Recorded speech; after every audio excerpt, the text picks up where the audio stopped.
বাসমতি চালের মালিকানা নিয়ে ভারত পাকিস্তান দ্বন্দ্ব চরমে। বিস্তারিত দেখুন অগ্রযাত্রা ডেস্ক রিপোর্টে। সারা দেশে বিভিন্ন বিটে সাংবাদিক নিয়োগ দিচ্ছে অগ্রযাত্রা। নির্ভীক বস্তুনিষ্ঠ সাংবাদিকতার প্রত্যয়ে যোগ দিন আপনিও। যোগাযোগ করুন 01309323281 এই নম্বরে।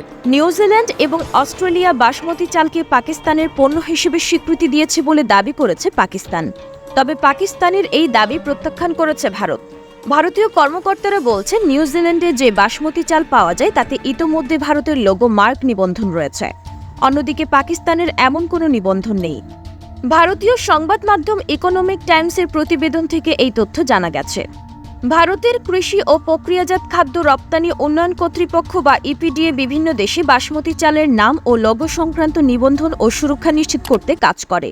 এই প্রতিষ্ঠানের এক কর্মকর্তা জানিয়েছেন, কিছু প্রতিবেদনে দাবি করা হয়েছে বাসমতি চালের মালিকানা নিয়ে ভারতের বিরুদ্ধে লড়াইয়ে পাকিস্তান জিতেছে, কিন্তু এটি সত্য নয়। ওই কর্মকর্তা আরও জানিয়েছেন, নিউজিল্যান্ড এবং অস্ট্রেলিয়ায় জমা দেওয়া ইপিডিএর আবেদনগুলো এখনও সংশ্লিষ্ট ট্রাইব্যুনালের বিবেচনাধীন রয়েছে এবং এখন পর্যন্ত নিউজিল্যান্ড বা অস্ট্রেলিয়ায় পাকিস্তানের কোনো ট্রেডমার্ক নিবন্ধন মঞ্জুর করা হয়নি।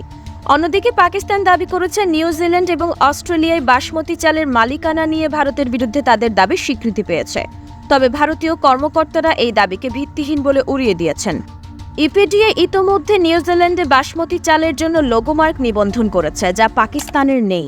এছাড়াও অস্ট্রেলিয়ায় বাসমতি চালের নাম ও লোগো সনদ ট্রেডমার্ক নিবন্ধনের জন্য ইপিডিএর আবেদন এখনও বিবেচনাধীন রয়েছে।